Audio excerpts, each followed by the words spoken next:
selaku ketua seminar beserta teman-teman yang telah hadir pada siang hari ini. Baiklah, sekarang saya akan membacakan. Mohon izin screen.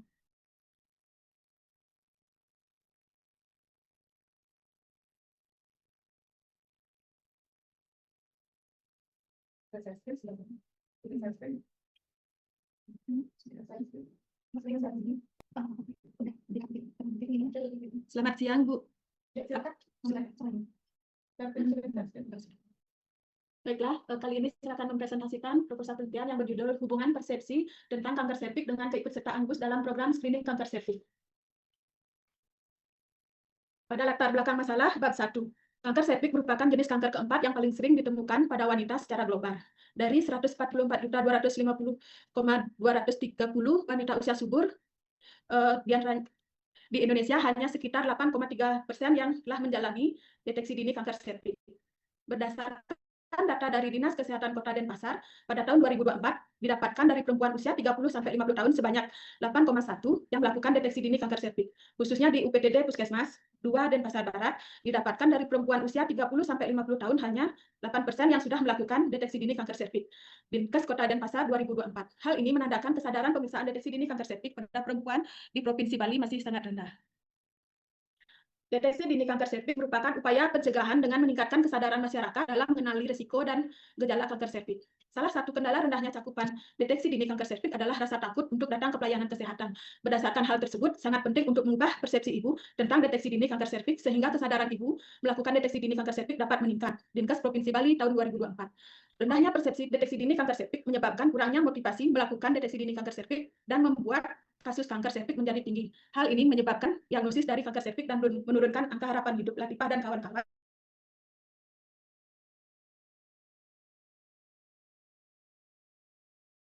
Dari 10 orang wanita usia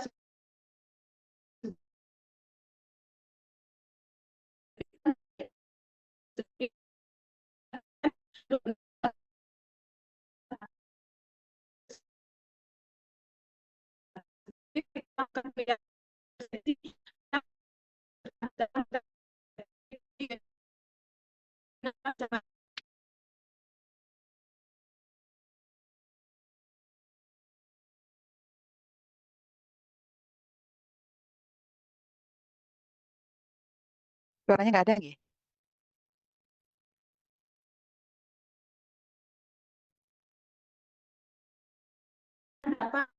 literatur dan memperkaya bacaan di bidang kesehatan, khususnya kesehatan pada wanita usia subur, serta dapat digunakan untuk dasar melakukan penelitian lebih lanjut yang berkaitan dengan kanker serviks.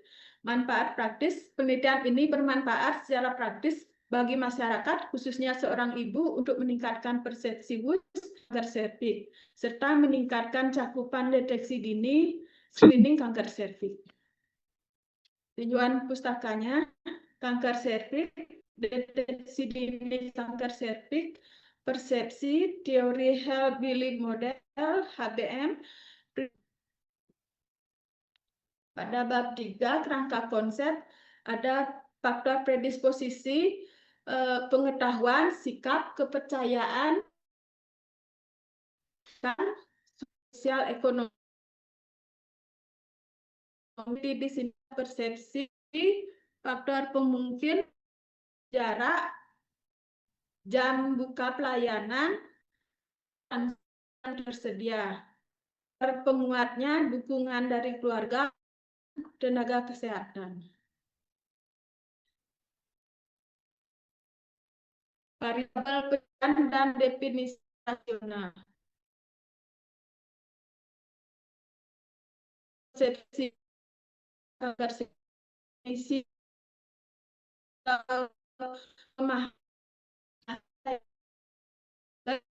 ikuti persepsi keranan, keparahan, dan hambatan. Alat ukurnya kuesioner, hasil ukur positif dan negatif, skala ukurnya ordinal. Variabel dependen, keikutsertaan GUS dalam program deteksi dini kanker serviks, definisi operasional, pemeriksaan deteksi dini, IPA tes, pap smear, dan DNA dalam 5 tahun terakhir sejak tahun 2021 sampai 2025. Alat ukurnya wawancara, hasilnya, dan tidak ukur nominal.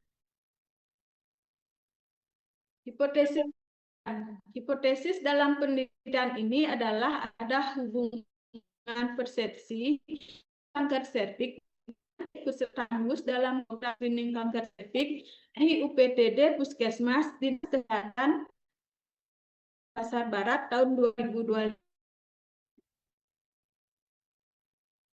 Metode penelitian pada jenis penelitian ini yang digunakan dalam penelitian adalah penelitian korelasi dengan metode pendekatan cross-seksional.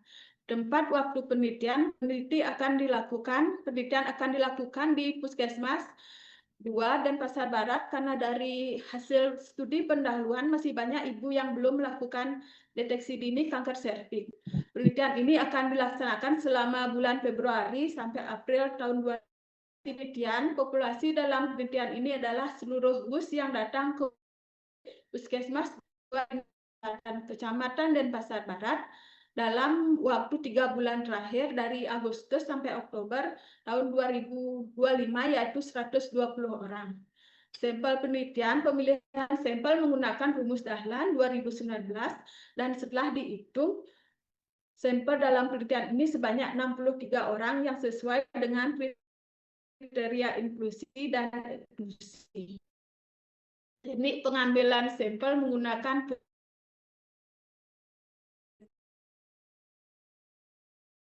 data yang digunakan dalam penelitian ini adalah data primer tentang persepsi, tentang kanker serviks dan keikutsertaan WUS melakukan deteksi dini kanker serviks. Dalam penelitian ini, instrumen yang digunakan untuk persepsi WUS tentang kanker serviks dan keikutsertaan WUS dalam mengikuti program deteksi dini kanker serviks adalah kuesioner yang disusun oleh peneliti yang sudah diuji validitas dan realitas, pengolahan data dan analisa. Pengolahan data dengan editing, cleaning, coding, entering, dan tabulating. Analisis data menggunakan univariat dan bivariat. Analisis univariat adalah analisis ini menghasilkan distribusi, frekuensi, dan presentasi dari tiap variabel.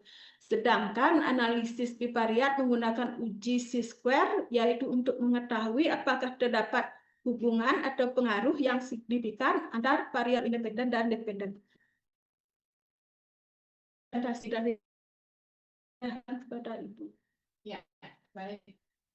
Ibu Udah ini nih boleh nanti kasih suara. Terus.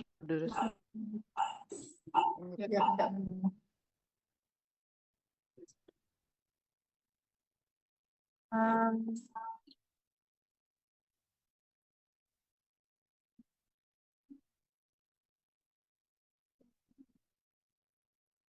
Baik, tadi masih ada suaranya.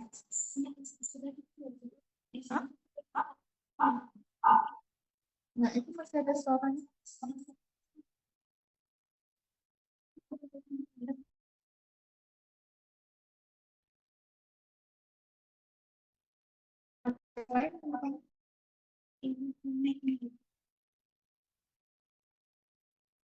Dari laptop masih ada suaranya. Ini kan mute aja. Kita coba kalau gitu.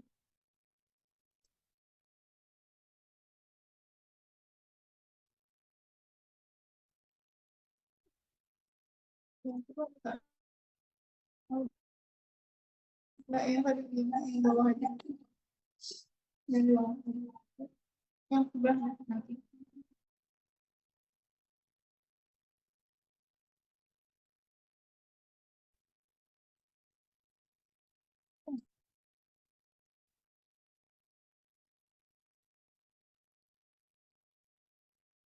Sudah menjemur soalnya masih ada suara dari sana.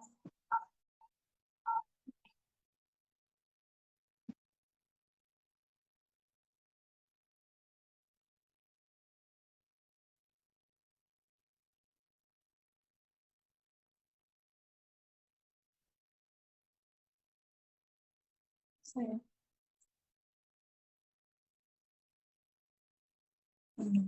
Ya, masih mendengung dari situ.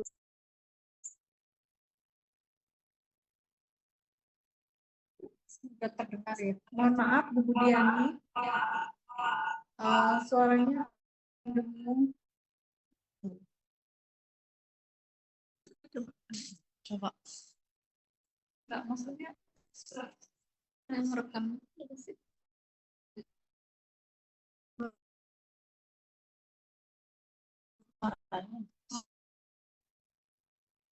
Tetap pengen. Ada yang bawa headset? Ya,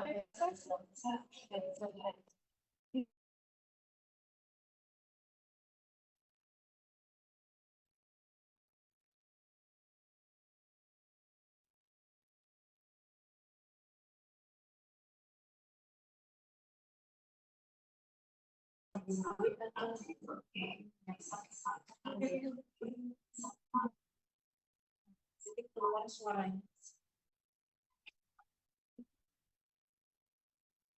Udah ini pakai itu bulu yang terasa sudah bersih.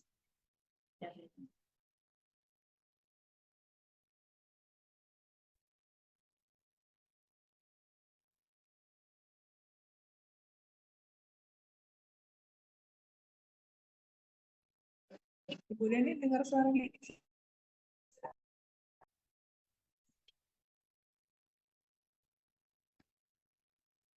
Belum masuk. Headsetnya belum masuk satu. Kita tes lagi mungkin.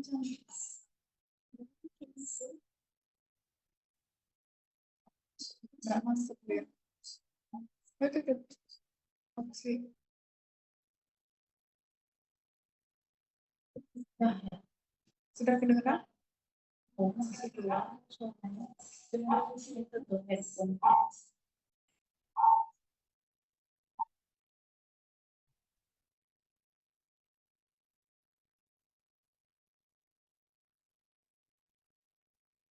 Benar ya? Bilang. Stop.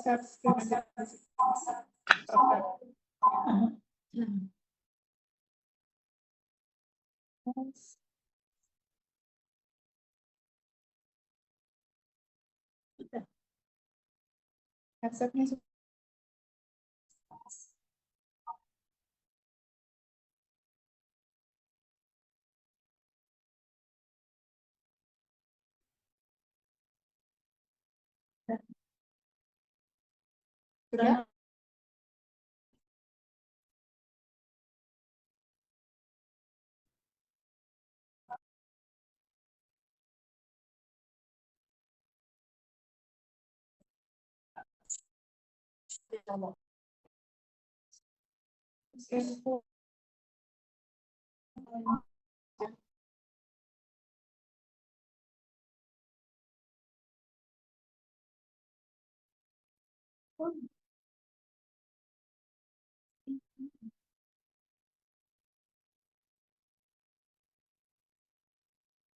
Itu suaranya gimana? Cara mematikan suara di sana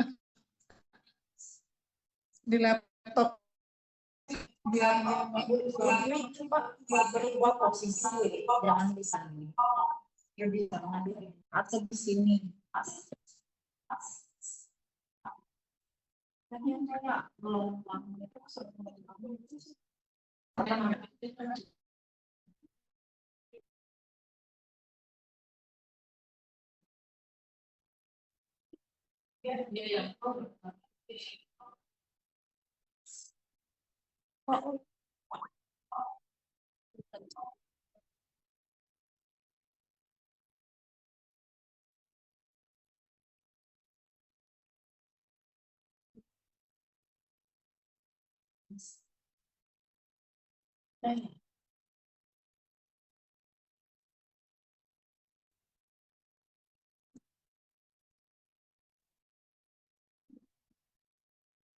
coba Ibu Budiani, Ibu, Ya, Bu. suaranya masih menggema ya, Bu? Eh, sedikit menggema sekarang. Gitu. Kira-kira bisa lanjut ya, Bu? Bisa, bisa. Ya. dicabut aja itu. Mana sih, Wi? Silakan lanjut. Iya, baik Ibu. Jadi tadi kita sudah mendengarkan apa teruji. Selanjutnya akan mulai sesi diskusi, kesempatan yang ada masukan untuk Ibu Dewi tadi mendengarkan paparan beliau. Ada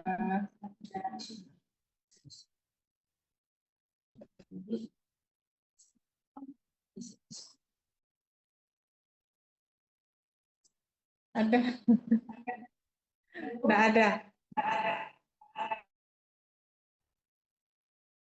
Baik, kalau tidak ada, kita lanjutkan masukan dari Ketua Pembahas ya, Ketua Pembahas Ibu Dian. Silakan Ibu. Oke, baik. Dari mahasiswa nggak ada masukan?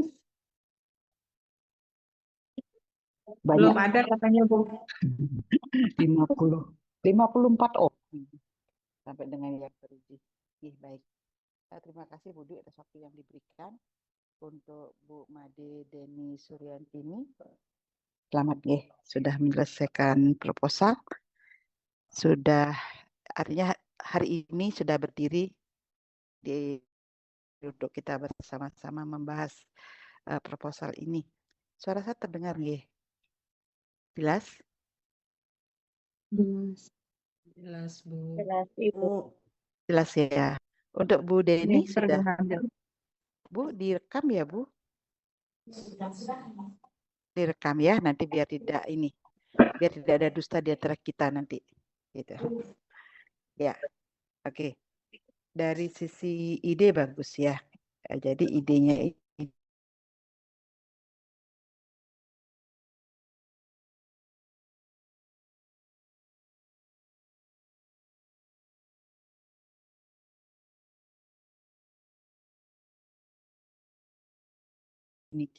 sehingga perlu kita pertegas gitu ya. Nah, pertanyaan saya pertama adalah begini Bu. Ibu menelitinya tentang deteksi dini atau screening? Screening Bu. Screening. Ibu paham bedanya screening dengan deteksi dini? Screening sebelum dilakukan deteksi Bu, di screening dulu kan Bu. Kalau kita melakukan screening pada orang yang bagaimana? Pada pasien yang datang, terutama WUS yang datang, ibu-ibu yang datang ke puskesmas dan pasar barat. Oke, itu yang Miss Bu. Screening itu kan dilakukan pada orang-orang yang belum ada keluhan, Bu. Pasti orang yang sehat. Tapi kalau deteksi dini adalah dilakukan pada kondisi yang penyakitnya sudah ada, artinya sudah ada tanda yang mengarahkan ke sana, sehingga harus dilakukan pemeriksaan. Nah, tujuannya itu yang berbeda. Jadi kalau yang deteksi dini untuk memperjelas apakah ada patologi atau tidak, ada penyakit itu atau tidak, sedangkan untuk screening itu untuk menemukan apakah ada tanda-tanda kanker serviks. Begitu ya, Bu? Nah, jadi yang melihat ke belakang itu Ibu tidak konsisten gitu. Jadi judulnya screening, tapi yang lainnya deteksi dini, Bu. Coba deh dicek, Bu.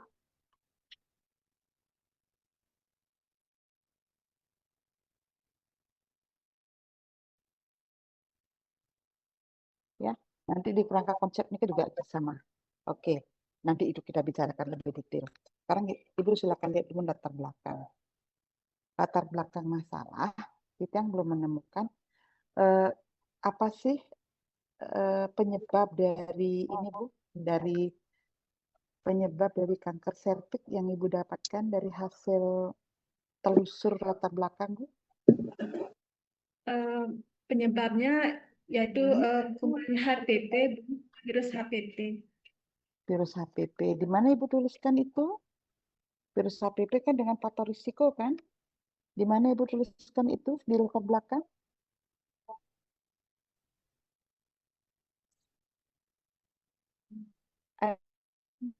Maaf, belum. Belum ada. Nah, ini kita ditambahkan ya. Jadi pola pikir kita begini Bu, ketika Ibu merumuskan latar belakang. Pertama, kanker serviks itu apa? Kemudian penyebabnya apa? Gitu ya. Nah, terus bagaimana gambarannya kanker serviks itu? Kemudian dampak kalau kanker serviks itu tidak ditangani. Dampaknya Bu ada menuliskan nggak?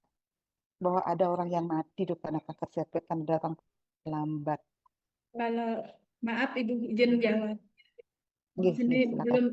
belum ada yang tuliskan. Belum ada kelas yang ada nih nah. Tuyuh dia ngalun-ngalun dunia Bu. Ampun Kenten. Setelah kita bicara dampak, kita lakukan upaya pencegahan Bu. Nah, pencegahan itulah kita ngomongnya screening. Kan masuk terus ya. Jadi nyambung benang merahnya nih ke Bu. Gitu ya. Jadi tadi kan tenggelam ya. Penyebab kanker serviks, kemudian tanda gejalanya, dampaknya. Oh jangan lebih ke. Nah, yang muncul baru screeningnya gitu ya. Nah, sekarang ambil dia ditarik biar benangnya terpentang. Jelas ya Bu? Jadi itu yang perlu ditambahkan di ininya Ibu, di latar belakangnya Ibu. Ya. Nah, terus Ya. untuk epidemiologinya, untuk kejadiannya Ibu, itu diringkas manten, diringkas. Kejadian di Indonesia misalnya berapa, di Bali berapa, kemudian di tempatnya Ibu penelitian itu berapa, gitu Bu. Ya. Kemudian ingat ya dampaknya dilihat. Seberapa orang yang datang terlambat ke pelayanan kesehatan sehingga berdampak pada kematian, gitu ya. Ya. Nah, terus sekarang kita bicara kemudian melanjutkan ya Bu. Di screening Ibu sudah menyampaikan, tapi bukan Ibu screening Ibu menyampaikan, yang Ibu sampaikan itu deteksi dini Bu. Coba dilihat di halaman 2. Bukan screening yang Ibu di sini masukkan. Deteksi. Ya. Tapi deteksi dini kan beda kan artinya kan? Oke, Ya. nanti diganti ya Bu. Jadi yang di sini dipaparkan adalah screening. Apa yang dilakukan? Pemeriksaan apa yang dilakukan untuk men-screening adanya kanker serviks. Oke. Ya. Nah, udah gitu, apa sih kelebihan dari screening itu sehingga dapat mendeteksi kanker serviks? Terus seberapa yang melakukan? Nah, yang Ibu Mas kan di sini hanya IPA saja gitu. Terus seberapa orang melakukan pap smear Ibu tidak tunjukkan, apalagi yang namanya biopsi gitu. Itu Bu ya. Nah, itu harus diperjelas. Kemudian apa faktor yang mempengaruhi screening Ibu curaikan, baru kemudian masuk ke persepsi di dalamnya Bu. Gitu. Jadi orang mau melakukan screening itu jika persepsinya positif, kalau tidak salah yang baca di belakang di kajian teorinya Ibu. Ya, itu dimunculkan Bu. Artinya persepsi seseorang itu akan mendasari yang bersangkutan untuk melakukan screening. Oke? Belum ada ceritanya Bu. Ya, nanti ditambahkan di latar belakang. Kemudian masuk sekarang rumusan masalah. Rumusan masalah itu udah bagus ya. Jadi apakah ada hubungan persepsi dan seterusnya itu sudah bagus. Nah, kemudian tujuan sekarang. Tujuan, ingat ya, Ibu kita berpatokan pada screening. Oke. Terus untuk manfaatnya, manfaat praktik. Nah, Ibu manfaat praktisnya kan bukan hanya bermanfaat untuk masyarakat ya Bu ya. Ini bermanfaat untuk pimpinan puskesmas, kemudian untuk para bidan atau pengelola programnya, gitu ya. Bahkan YKI pun di sini ini mendapat dia, gitu. Nah nanti dijabarkan ya Bu manfaat praktisnya ya. Bolehlah untuk kepala, misalnya pengambil kebijakan.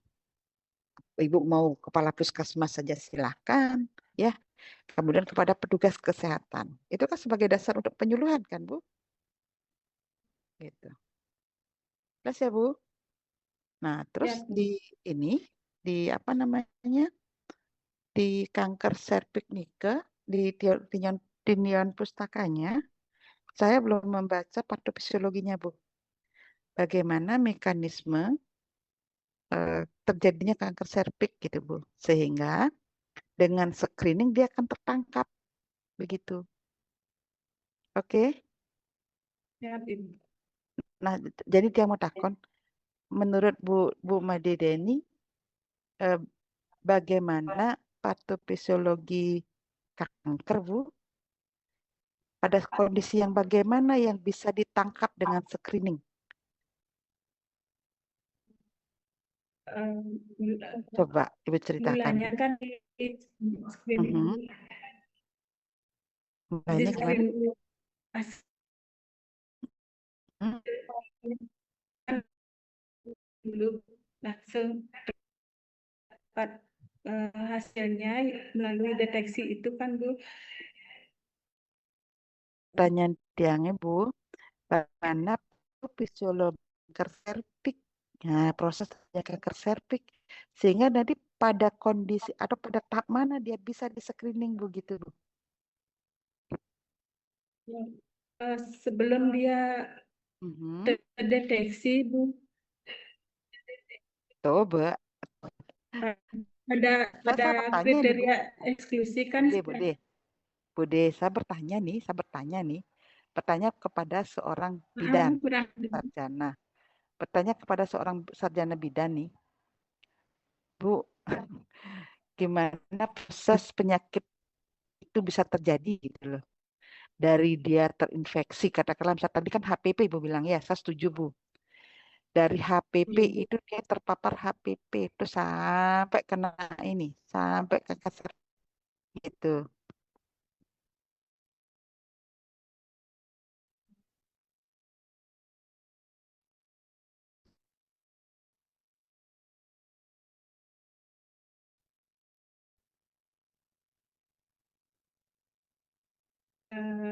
perubahan yang dari si prakanker menjadi kanker dan Ajar ya Bu ya. Dan normal terinfeksi HPV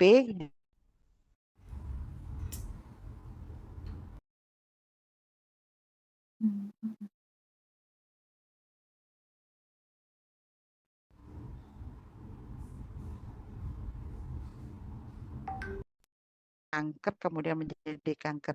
Ya Bu ya. Nanti Ibu pelajari ya perubahan sel dari normal ke kanker. Itu. Oke, nah sudah jadi masukannya betul sebenarnya kelanjutan. Terus di bab 2 juga Ibu tidak menuliskan screening, tapi yang Ibu tuliskan deteksi dini. Ingat itu beda artinya ya. Jadi yang kita mau di sini adalah screening di halaman 10 Bu.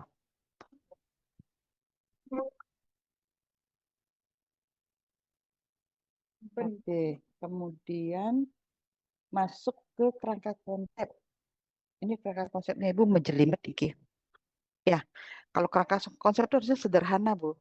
Bagaimana Ibu memadukan, oh ya, Ibu punya berapa variabel Bu? bentar Hmm? Berapa variabel Ibu punya? dua Ibu. 2. Variabel apa saja? Dependen dan independen. Dependen dan independen. Oke, yang dependen yang mana? Dependen yang keikutsertaan. Keikutsertaan screening ya. Itu maksudnya? Ya, keikutsertaan list untuk mengikuti screening Oke. Kemudian yang independennya? persepsi busnya di Berarti itu aja tugasnya Ibu, Bu. Jadi variabel persepsi hubungkan dengan screening. Nah, kemudian di bawahnya Ibu isi faktor apa yang mempengaruhi. Ya. Nah, itu semua apa yang mempengaruhi itu sebagai variabel kendali nantinya, Bu. Dia itu kan dia perancu ya, yang akan menyebabkan hasil penelitiannya Ibu bias. Nah, itu yang dikendalikan gitu. Nanti kita akan lihat seberapa pengendalian ibu di kriteria inklusi dan eksklusi itu gitu ya. Tangkap konsep ibu paham? Sudah bisa nangkap? Sudah, Ibu. Ya. Nah, terus masuk ke DO. DO ini mematang namanya nih Bu. Artinya samar-samar DO-nya Ibu. Ibu belum jelas menyampaikan DO. DO itu tuh adalah harus jelas Bu. Karena dia yang menuntun Ibu bagaimana melakukan penelitian. Ini persepsi, cara pandang. Cara pandang ini meliputi kerentanan gitu ya, keparahan.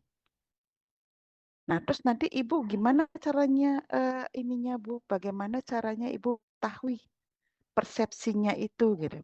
Nah, sehingga nanti ketemu Ibu positif, negatif. Gimana Ibu menetapkan? Seorang WUS misalnya persepsinya positif, persepsinya negatif. Itu nggak jelas di sini. Ya.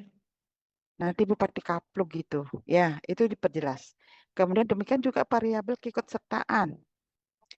Keikutsertaan ini yang Ibu lihat kan yang Ibu cari adalah pemeriksaan deteksi dini. Tadi kan nyaplir dengan ininya Ibu. Dengan variabelnya Ibu. Padahal variabelnya Ibu kan screening ya, Ya, screening. bukan Berarti deteksi kan. dini. Ya, nanti ini diperbaiki. Ini harus diperbaiki nih ya. Siap, Nah, Ibu. nanti untuk screeningnya itu Ibu hanya pakai IVA dan Pap smear ya.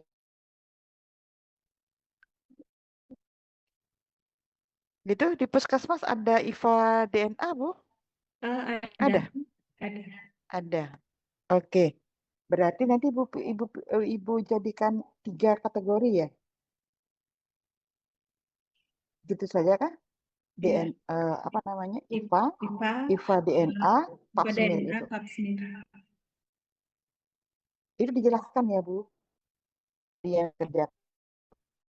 Nah, saya tidak dikatakan iya.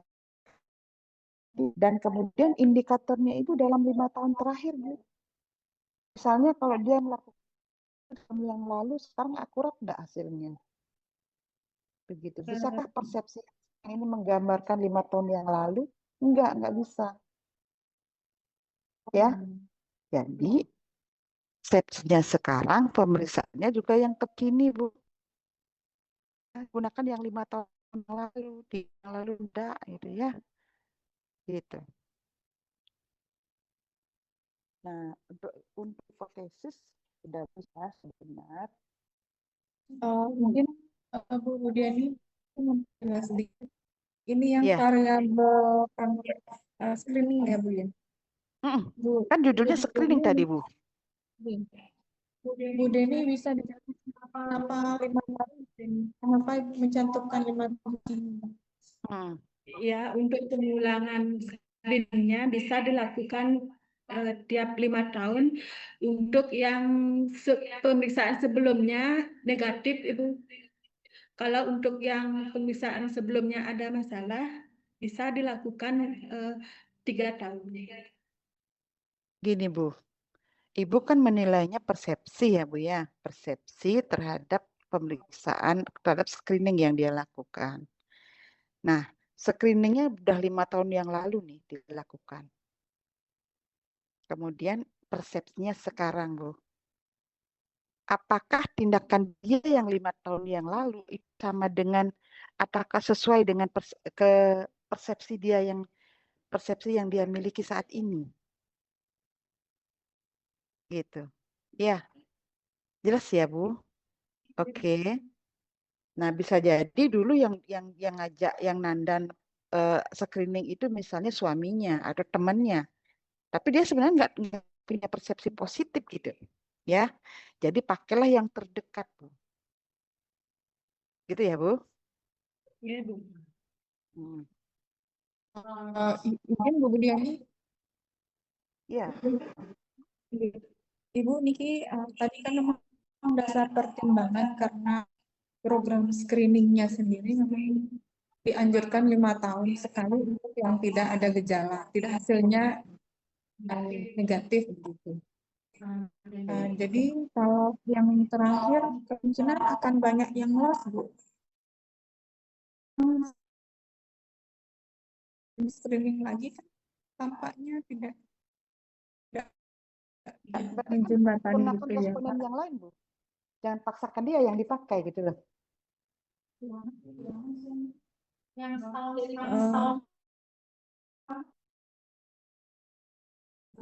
Sebaiknya mungkin terakhir.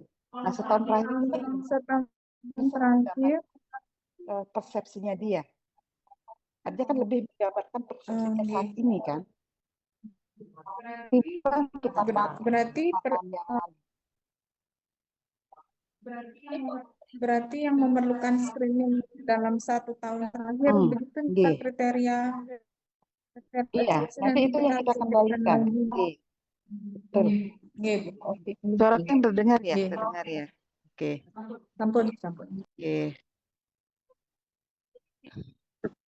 Kemudian untuk untuk rancangan dari Bu ya, jenis penelitian sudah benar, alurnya sudah sesuai, kemudian tempat dan waktunya Bu. Ibu penelitiannya mulai bulan Februari. Mancen Ibu tanda tangan, terus mancen ngurus izin, itu mungkin minggu yang dipakai Bu ya. Misalnya Februari minggu ketiga atau minggu keempat Februari gitu ya. Oke Bu? Nah kemudian April, yakin nggak April sudah selesai gitu. Karena Ibu kan menetapkan besar sampel kan. Apalagi sekarang kita keluarkan, artinya kita batasi 1 tahun terakhir. Itu ya Bu? Nah terus untuk kriteria inklusi dan eksklusi sekarang. Apakah orang menstruasi itu boleh melakukan pap smear atau melakukan IVA? Sekitar 3 Aha. atau seminggu ya.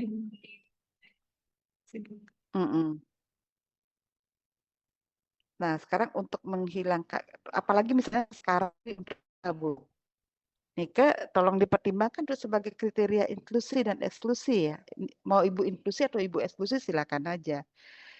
Ibu yang menstruasi, ibu yang melakukan hubungan seksual, kentat nggih. Nika dipertimbangkan nanti untuk kriteria inklusi dan eksklusinya. Nah, kemudian kalau teknik sampling, Ibu gunakan purposit ya silakan saja karena ini kan artinya mungkin tidak mudah kita menentukan populasi pastinya gitu ya. Nah, kemudian Bu, Izin Bu, Ibu Budiani mungkin nggih, semoga saya tidak salah menangkap nih. nggih. Ini adalah WUS yang datang ke puskesmas. Jadi populasinya adalah WUS yang datang ke puskesmas. Tetapi kita hanya mencari tes riwayatnya dia tanpa tidak perlu yang mau melakukan Bu. Jadi mencari riwayat dia sudah melakukan atau tidak screening. Itu tidak melakukan. Niki Bu, kalau misalnya Ibu mencari hanya riwayat saja, apakah tidak kesulitan gitu? Artinya maksud saya gini, ketika misalnya Ibu sekarang mencari persepsinya, dia datang misalnya kebetulan saya datang untuk pap smear katakanlah gitu, atau saya datang untuk pemeriksaan diri saya, itu kan bisa kita gunakan, itu bisa kita tangkap gitu. Artinya 1 tahun terakhir itu kan termasuk juga hari ini kan pada saat Ibu mengumpulkan data gitu, ya. Jadi itu lebih besar kemungkinan untuk mendapatkan sampel gitu. Oke. Berarti tidak wajib yang Riwayat jangan. Jadi misalnya 1 tahun terakhir gitu, 1 tahun terakhir, hari ini kan masuk 1 tahun terakhir yang juga. harus melakukan kan karena kita hanya melihat riwayat dia sendiri. Oke. Iya betul. Ya. Jadi jangan dibatasi riwayatnya saja. Nanti susah mencari sampel gitu. Nah, terus untuk cara pengumpulan datanya nanti di arrange lagi ya, disusun lagi. Jadi Ibu jangan dulu melakukan penyamaan persepsi dengan enumerator sebelum dapat izin Bu. Nanti siapa tahu ditolak. ya biar nggak rugi. Oke, jadi ethical clearance dulu, kemudian ngurus izin, datang izin, samakan persepsi, Bu. Nah, selama Ibu menunggu izin keluar, Ibu silakan saja dulu membuat instrumen, kemudian uji validitasnya dengan pembimbing, kemudian uji coba, gitu. Oke, sehingga nanti instrumennya udah oke, baru Ibu lakukan penyamaan persepsi. Gitu. Oke, nanti di ini lagi ya, disusun lagi ya, konsultasi dengan pembimbing ya. Nah, terus untuk kuesionernya Bu, untuk pedoman atau instrumennya Ibu, apakah Ibu buat sendiri? Ya, Bu. Ini Bu, Membuat sendiri. waktunya Nah, 3 nggih, nah niki don mau cepat. Tapi bisa diskusi, oke? Jadi harus buat ya ini maksudnya harus dilakukan validasi ya Bu ya. Lakukan validitas internal, kemudian internal itu maksudnya dengan pembimbing ya. Jadi konten masuk gitu dengan pembimbing, kemudian uji coba ya. Kemudian cari dan R-nya. Nah, selanjutnya Ibu lakukan uji reliabilitas. Nah, setelah valid dan reliable baru bisa Ibu gunakan instrumennya. Gitu, oke. Nah, kemudian untuk bivariatnya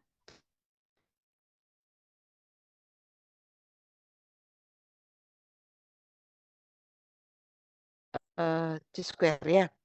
Kemudian kalau tidak memenuhi syarat dengan pesat eksak. Nah, sebenarnya pesat eksak itu untuk uji beda, Bu. Saran tiang lebih bagus Ibu menggunakan koefisien kontingensi. Nanti Ibu dapat R-nya gitu ya. Karena Ibu penelitiannya Ibu hubungan atau korelasi. Rasanya tabel itu sudah saya berikan ya ketika Ibu belajar statistik. Gitu. Oke. Nah, Nika, Ibu untuk daftar pustaka juga tidak cek. Ibu sudah menggunakan Mendeley, Ibu? Sudah menggunakan aplikasi?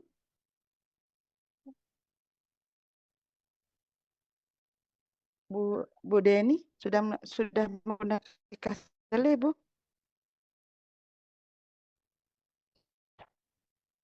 Nanti kan ya Bu saya.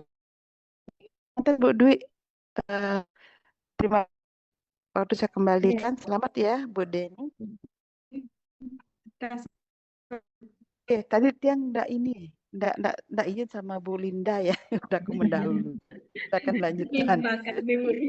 Kesempatan banget, namanya sangat berharga untuk Bu Deni. Selanjutnya mohon masukan dari Bu Linda.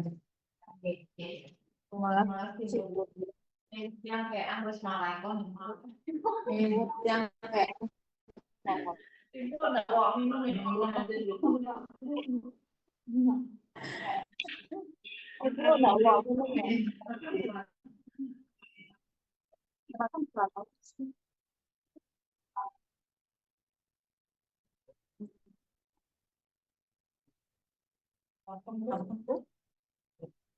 jadi tadi sudah diberikan banyak sekali masukan oleh mereka. Ini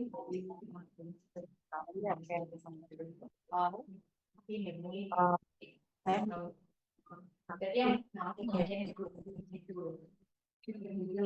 itu ibu sudah tahu kan batas jadi yang pertama mungkin banyak judul itu ibu sudah tahu kan batas Judulnya bulan berapa banyak kan judul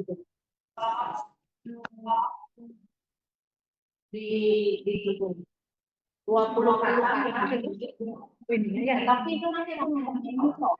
Jadi masih memenuhi, tetapi mungkin jangan menuliskan singkatan di semua. Terus itu tidak jadi itu Oke. Kemudian untuk di judul di paling bawah masih tahun 2025 nanti kita tahu. Ya. Nah, terus tadi untuk di daftar isi ada beberapa kata tulis yang bisa, kemudian bisa ibu saya sudah kemudian terkait di latar belakang tadi sudah disampaikan dari di sini banyak sekali, jadi dia susun rapi dan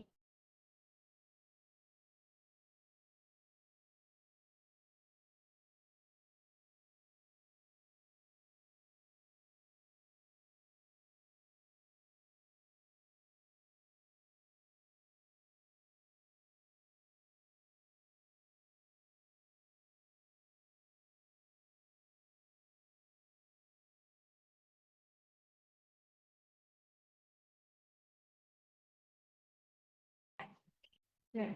Nah, kemudian ini tujuan khusus dari manfaat sama bukan saya dan ini. Terus untuk di tinjauan pesawat bisa itu beberapa masih agak perlu penomoran gitu ya. Bukan maksudnya bukan penomoran, tapi ranah kiri. Jadi untuk penomoran itu huruf, angka, kemudian itu semua di satu line yang sama di sebelah. Jadi tidak ada paragraf yang masuk ke kanan kecuali di awal paragraf. Ya, nanti diperbaiki, kemudian kita masuk di bawah. Nah, untuk keterangan konsep saya setuju dengan yang diberikan disampaikan oleh jadi itu tidak usah menuliskan faktor-faktor lain selain persepsi ini, tetapi fokus pada persepsi saja.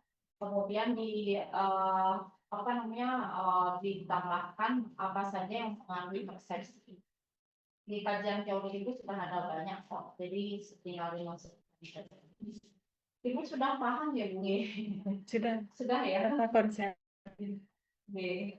Kemudian Ibu penelitiannya ini analitik kan ya? Analitik kurang. Analitik, tetapi di hipotesis itu tidak ada munculkan.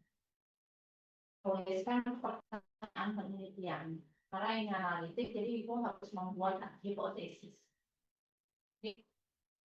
Nah, kemudian kita masuk ke bab 4.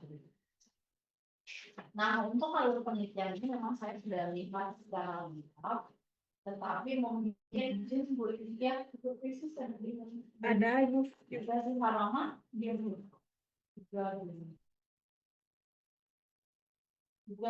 tetapi tulisannya pertanyaan penelitian Bu Dwi, tidak ada hipotesis. Ada hubungan persepsi Oh, tentang ya, kanker, ya. ada hubungan Persepsi tentang kanker sertik. Oh ya, dan ya, saya pikir soalnya ada biasa ada hubungan antara ini. Itu ya tulisan hipotesis. Enggak, bukan dalam kalimat tanya, Bu. Oh, tanda tanya. Ya, ada tanya silakan. Kalau analitik biasanya pernyataan bukan pertanyaan. Jadi pertanyaannya. Nah, kemudian di alur penelitian Ibu. Nah, dalam alur penelitian itu ada proses mungkin mengurus etik dan izinnya bisa terus penomoran gambar dan menuliskan judul gambar itu di dalam panduan itu sudah jelas bahwa untuk judul penulisan judul gambar itu ada di line kiri Bu ya, sisi kiri. Jadi rata kiri ya, bukan berada di center. Kalau tabel iya di center. Nah, kemudian untuk populasi dan sampel penelitian, Ibu sudah melihat nggak di panduan bahwa untuk populasi dan sampel penelitian itu dibagi menjadi 5 bagian, Bu. Jadi ada unit analisis, populasi, sampel, jumlah dan besar sampel, dan teknik pengambilan sampel. Nah, sedangkan di dalam ini Ibu ada 4. Nah, kriteria sampel penelitian itu seharusnya masuk dia di bagian jumlah dan besar sampel. Jadi setelah Ibu menghitung membesar sampel itu di bagian bawahnya itu kriteria inklusi dan eksklusinya dimasukkan di bagian sana. Dengar. Nah, kemudian saya ingin tanya, Bu, tadi kan sudah ditanyakan oleh Ibu Diani. Nah, WUS yang dimaksud ini nanti kan banyak ya, Bu, yang puskesmas itu dia tujuannya untuk periksa hamil, ada yang KB, mungkin ada yang memang tujuannya untuk screening. Nah, yang Ibu maksud ini yang gimana? Apakah ini termasuk juga? Mungkin berarti di sini dituliskan bus yang datang ke PDD itu dengan tujuan ngapain? Apakah yang ngajak imunisasi misalnya, yang tujuan KB, yang berobat? Kalau di sini kan Ibu bus yang sedang sakit berarti Ibu eksklusi, enggak Ibu pakai eksklusi. Karena mungkin tujuannya kenapa? Enggak dipakai yang sakit. Karena dia kan tujuannya untuk berobat. Tapi kan kita hanya nanya riwayat. kan nanya riwayat dia 1 tahun terakhir itu udah dapat melakukan screening atau tidak? Sakit pada saat itu. Ya, tapi kalau saya lebih berpikir gini, mungkin secara fisik dia sedang sakit, kita secara etika nggak bisa kita menggunakan dia sebagai responden karena dia dalam kondisi sakit. Basically itu ya Bu ya, bukan karena dia tujuannya ke sana untuk berobat, bukan seperti itu. Oke. Nah kemudian ini di teknik pengambilan sampel Bu, Ibu di sini sangat minim penjelasannya. Harusnya di sini Ibu benar jelas bagaimana Ibu cara mengambil sampel. Gimana contoh misalnya dia datang gitu, terus Ibu apakah nih, apakah dia misalnya yang datang berkunjung itu dia tujuan apa, kemudian Ibu akan melakukan misalnya wawancara dulu dia tujuan ngapain, kemudian apakah dia sesuai dengan kriteria yang proses tidak, seperti itu. Kemudian apakah Ibu di sini yang harus jelas menjelaskan bagaimana Ibu mendapatkan sampel itu. Ya, nah kemudian cara pengumpulan datanya. Kalau untuk cara pengumpulan data ini saya kira sudah ini tinggal yang disampaikan oleh itu disusun kembali letaknya biar sesuai. Kemudian untuk di instrumen pengumpulan data, Ibu apakah saya bertanya dulu, apakah benar Ibu menggunakan Ibu menyusun sendiri untuk instrumennya atau Ibu mengadakan nggak apa-apa Bu, punya dari punya yang lain nggak apa-apa Ibu Pak. Ya, Anda mengadakan, nah apa Ibu katakan bahwa itu diadaptasi dari instrumen yang dikembangkan oleh siapa? Ibu berikan, kemudian mungkin Ibu kalau ada menambahkan sedikit sesuai dengan Ibu yang biar relevan dengan apa yang Ibu berikan itu, Ibu bisa sampaikan bahwa ini dimodifikasi. Nah, cantumkan di sana tuh sumber siapa yang membuat waktu ini. Kemudian apakah sudah divalidasi, sudah dilakukan uji atau belum? Itu penghargaan, menghargai karya orang lain itu ya. Jadi kita menunjukkan di sana bahwa kita apa yang dia buat bukan itu. Kalau sang ibu mengatakan itu punya ibu sendiri, ibu yang menyusun, ibu itu plagiasi namanya. Jadi ibu mengakui punya orang lain. Oke, nanti disampaikan di sini secara detail. Kemudian di sini udah ada kata-kata bahwa sudah dilakukan uji validitas dan reliabilitas. Apakah sudah benar Bu? Kalau seandainya sudah, harusnya Ibu mencantumkan di sini hasil uji validitas dan reliabilitasnya apa. Tetapi kalau belum, di sini tuliskan bahwa akan dilakukan uji seperti itu. Karena beda maknanya. Karena kalau saya kaitkan dengan paragraf berikutnya di sini, Ibu baru akan dilakukan uji validitas dan reliabilitas. Ya. Nah, kemudian untuk di pengolahan dan analisis data itu di bagian cleaning, isu itu menjelaskan terkait dengan cleaning itu terkait dengan Ibu mengeluarkan responden yang tidak masuk kriteria indus. Bukan itu maksudnya. Mungkin cleaning ini adalah maksudnya adalah terkait dengan data yang Ibu dapat. Jadi kalau terkait kriteria inklusi itu di teknik pengambilan sampel. Kemudian di teknik di sini saya tidak ada menemukan bagaimana cara Ibu men-scoringnya, men-scoring khususnya terkait dengan persepsi dan keikutsertaan.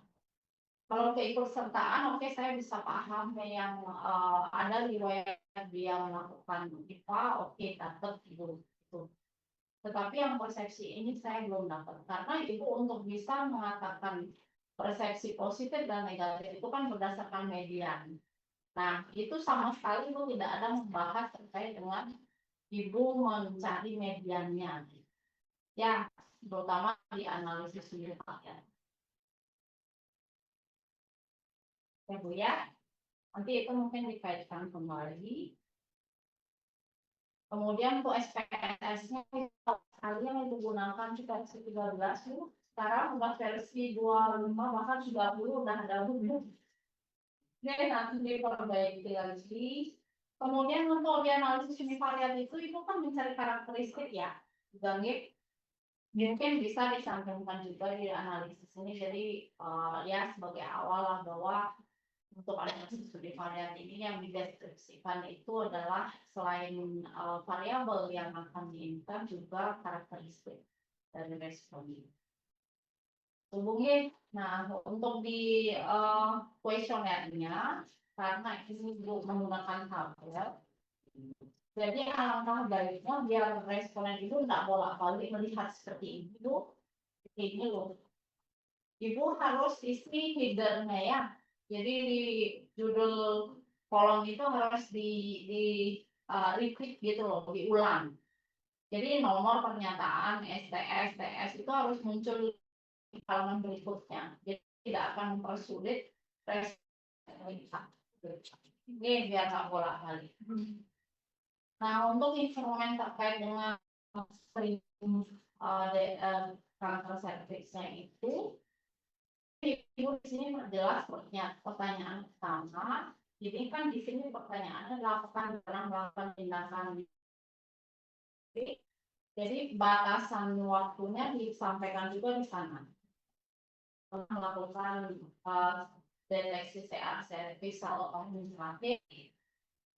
Ya.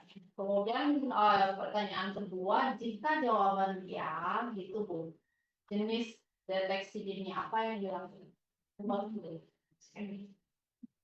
Jadi sebenarnya ini nggak ada scoring kan Ibu? Ini ada Yang nomor 3 itu saat terakhir melakukan screening itu putar aja gitu. Atau misalnya karena ini kita sudah bertanya 1 tahun terakhir di aja nomor 3 ini. Di 1 tahun terakhir kan udah dibatasi. Jadi Ibu di kriteria inklusifum itu adalah lulus nggak usah itu, tapi udah dalamnya adalah 1 tahun terakhir.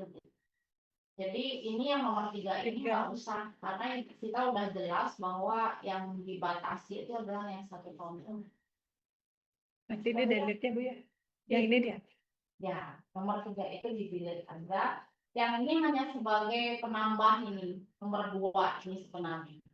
Sehingga kita bisa nampilkan nanti bisa di data karakteristik itu sebagai tambahan. Mereka itu kebanyakan yang melakukan screening itu kebanyakan mereka screening menggunakan apa? Jadi tambahan aja ya. Itu aja mungkin Bu. Terima kasih. Kita masukan dari kedua pembatas ya Bu Dewi ya. Teman-teman yang lain yang hadir di ruangan disuruh adakah masukan lagi sebelum kita berakhir untuk acara sesi diskusi?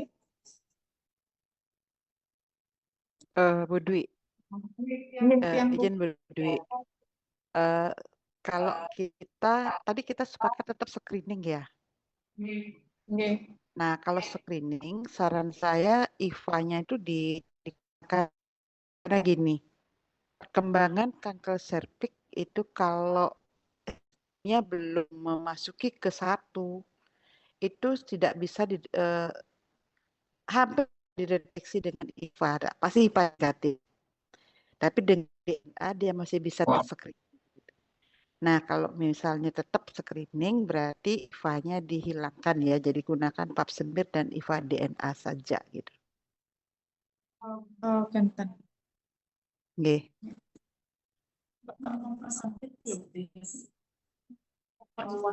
Ya, Daripada merugi. saya berpikir jadi sibuk. Kalau bukan sampelnya, tapi ya nanti yang hasilnya ya melakukan screeningnya nanti tambah sedikit dia. Kenten ya Bu ya? Iya, karena itu katanya katanya. Aku katakan dan memang beberapa jurnal yang saya pelajari gitu, yang artikel yang saya baca itu kalau dia berkembang ininya tidak akan terdeteksi dengan IFA gitu. Pasti negatif hasilnya begitu loh. Tapi di pedoman kita yang Permenkes ini kan masih screening deteksi kanker nih kan masih IFA masih masuk, Bu. Itu udah IPA DNA. IPA DNA itu bisa. Tapi kalau Kan hanya maksudnya IPA IFA polos yang itu masih masuk di standar iya, hasilnya dia akan negatif gitu. Artinya kalau kita atau ubah aja ke deteksi dini gitu. Oke, entar. Kalau deteksi dini yang Berarti- orang yang sehat tidak masuk dia di dalamnya. Bu tadi terputus Ibu. Iya. Gini. Saya kan hanya menyarankan ya ininya. Artinya menyarankan. Artinya kalau misalnya kita mau benar-benar screening, kalau dengan IFA saja, jadi yang baru berkembang itu tidak bakalan Betul. yang screening. Kalau menggunakan IFA, IFA DNA. Kalau IFA DNA sah, gitu. Karena untuk IFA itu baru akan terdeteksi itu pada kanker yang sudah masuk ke stadium 1 gitu. Artinya dia sudah berkembang kankernya. Tapi kalau baru berkembang itu tidak bisa dideteksi, apalagi misalnya artinya perubahan itu baru mulai ada gitu. Ya nanti Silakan tanya Banta. diskusikan lagi dengan mahasiswa nih Bu. Karena ini terkait juga program di Puskesmas, acuan yang kita pakai harus dilihat lagi berarti.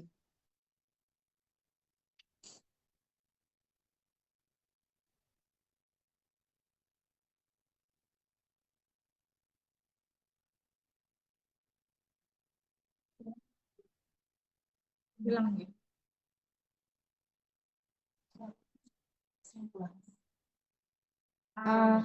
Bu?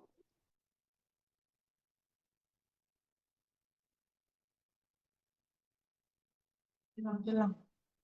Ibu Budiani masih mute Ibu? Tidak terdengar suaranya. Halo? Ibu untuk yang tadi Eva perlu kami lihat lagi sesuai dengan panduan yang sedang ya Bu, dan tentu jurnal-jurnal yang lain. Oke, silakan. Kalau dari jurnal ngomongnya seperti itu gitu, tapi kalau silakan saja gitu ya. Iya Bu. Untuk semua Ibu. Kemudian karena kita sudah mengakhiri, ada lagi mungkin Ibu masukan? Yang sudah Bu cukup. Ya, ada kita ke kesimpulan mantan Bu.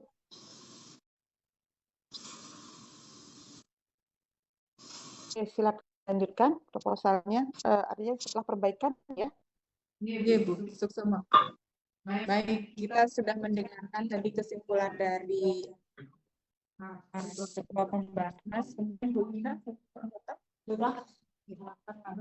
Baik, kalau sudah berlanjut berarti Bu Deni, ya kita sudah mendengarkan tadi kesimpulan dari Ketua Pembahas. Selamat ya Bu Deni, tetapi ini kerja keras ya Bu ya, ini kerja keras lagi untuk memperbaiki sesuai dengan masukan tadi. Jadi beberapa hal memang krusial, ini screening atau deteksi. Nah itu kita harus konsisten, itu saya juga lewat kemarin yang tadi sudah kita catat bersama.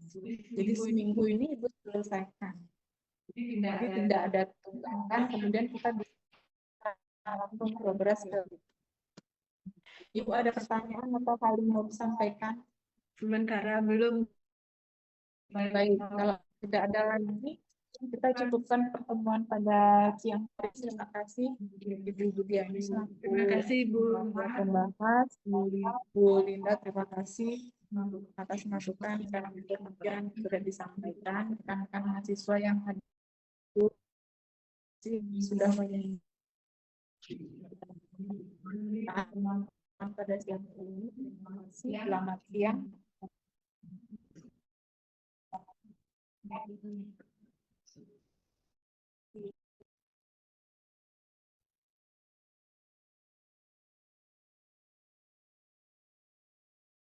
izin live ya. Selamat ya Bu Deni.